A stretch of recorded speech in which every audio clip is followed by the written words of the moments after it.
Flow is often described as a state of kind of effortless effort. We feel like we're propelled through the activity. Everything else just seems to disappear. Time is going to dilate, which is a fancy way of saying it's going to pass strangely. 5 hours go by in like 5 minutes. Occasionally it'll slow down. You get a freeze frame effect. I mean, anybody who's been in a car crash, for example.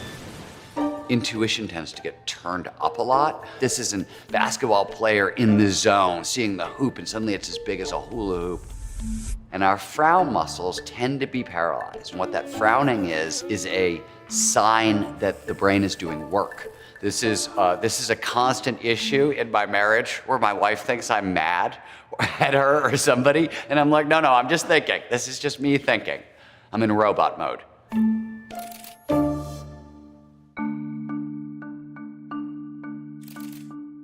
My name is Stephen Kotler. I'm a writer and a researcher, and my latest book is The Art of Impossible. Flow itself, actually, the term is coined by Goethe, who uses the German word Rausch, which means overflowing with joy. Nietzsche actually wrote about flow. William James worked on the topic, but Mihai Csikszentmihalyi is often referred to as the godfather of flow psychology. He was very interested in sort of well-being, meaning of life, and he went around the world talking to people about the times in their lives when they felt their best and they performed their best. Everywhere he went, people said the same thing. I'm in this altered state of consciousness where every action, every decision I make seems to flow effortlessly, perfectly, seamlessly from the last. Flow actually feels flowy.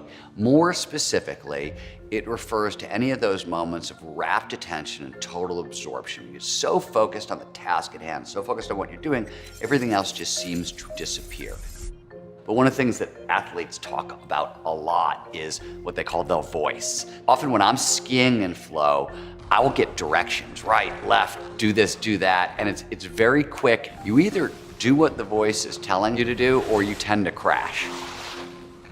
The challenge skills balance is often called the golden rule to flow, and the idea here is pretty simple. We pay the most attention to the task at hand when the challenge of that task slightly exceeds our skill set. So to do this work and to get good at it, you have to get good at being comfortable with being uncomfortable. So you want to stretch, but not snap. So there are a number of different things you can do to sort of prepare yourself and prepare the environment to drop into flow. The flow triggers are your toolkit.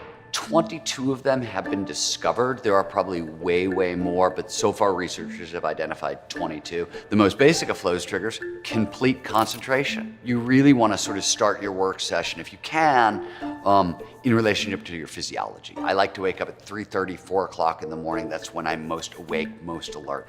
I am married to a night owl. My wife doesn't wake up till 5, 6, 7 o'clock, 8 o'clock at night. That's when her brain comes alive. And then you want to try to block out 90 to 120 minutes for uninterrupted concentration. Practice distraction management ahead of time. So you want to turn off your phone, turn off email, Twitter, Facebook, Instagram, etc. All your messages, all your alerts. There was a study where they found that coders in flow, if they get knocked out by distraction, a knock at the door, a text alert or whatever, it can take them 15 minutes to get back into flow. If they can get back in at all, flow only shows up when all of our attention is in the right here, right now.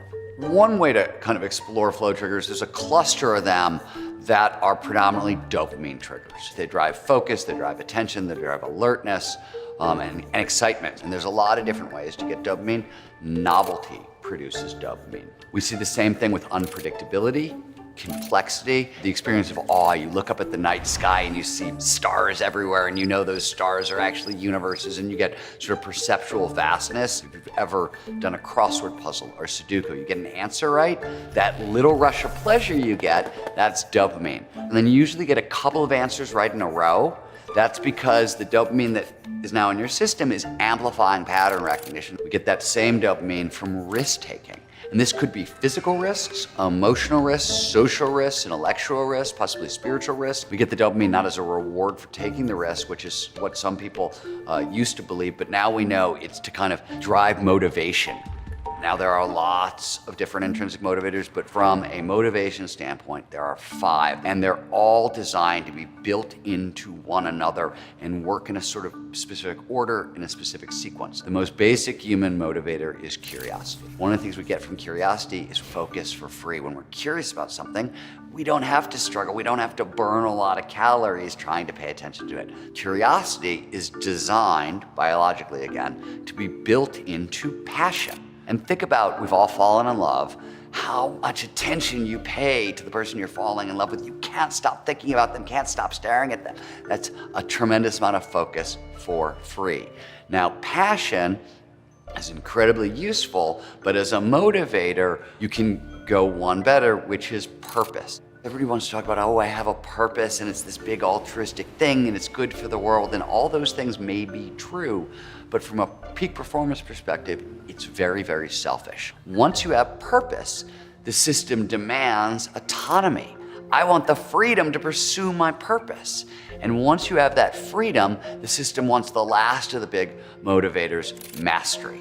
Mastery is the skills to pursue that purpose well.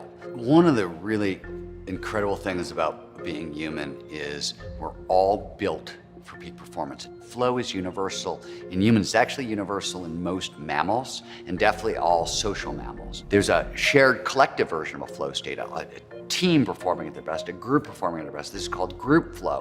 In fact, studies have shown that the people who score off the charts for these characteristics, who score off the charts for overall well-being and life satisfaction, are the people with the most flow in their lives. We're all capable of so much more than we know.